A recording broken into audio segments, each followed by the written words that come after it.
नमस्कार मित्रों। आज चिंतन में समाज का विकास नारी जागरण से। इस दुनिया की आधी जनसंख्या नारियों की है। यह बात अपने आप में एक महत्वपूर्ण सत्य को लिए हुए है।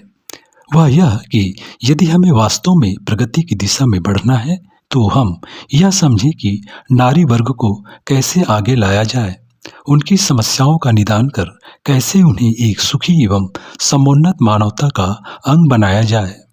हम अपने इस आवश्यक कर्तव्य से दूर रह गए। हमें पता ही नहीं चला कि हमारा जीवन किन अंधकार की बेड़ियों में जकड़ा रह गया। पुरुष यदि स्त्री को अपने समतुल्य देखेगा तो उसका विकास अधिक शीघ्र गति से हो सकेगा।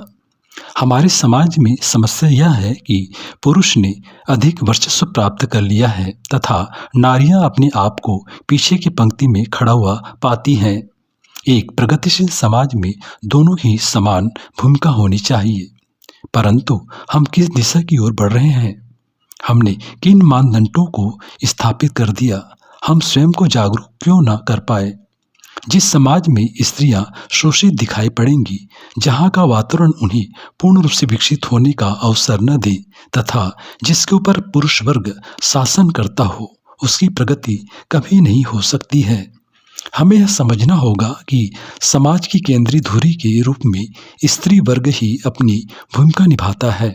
उसे संतानोत्पादन और परिवार के रखरखाव से संबंधित दायित्व तो निभाने ही है, परंतु समाज के विकास का वह व्यापक कार्य बिना नारी जागरण के संभव नहीं।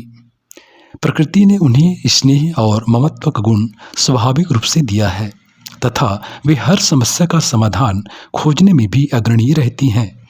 यहाँ पर हमें समझना होगा कि हम सबके मूल में जिस शक्ति का निवास है वह जननी ही है मित्रों, क्योंकि उसी के रक्त से अभिसंचित यह काया है, उसी के लाड़ दुलार से यह जीवन पनपा है तथा उसकी भूमिका मनुष्य के निर्माण में अत्यधिक है।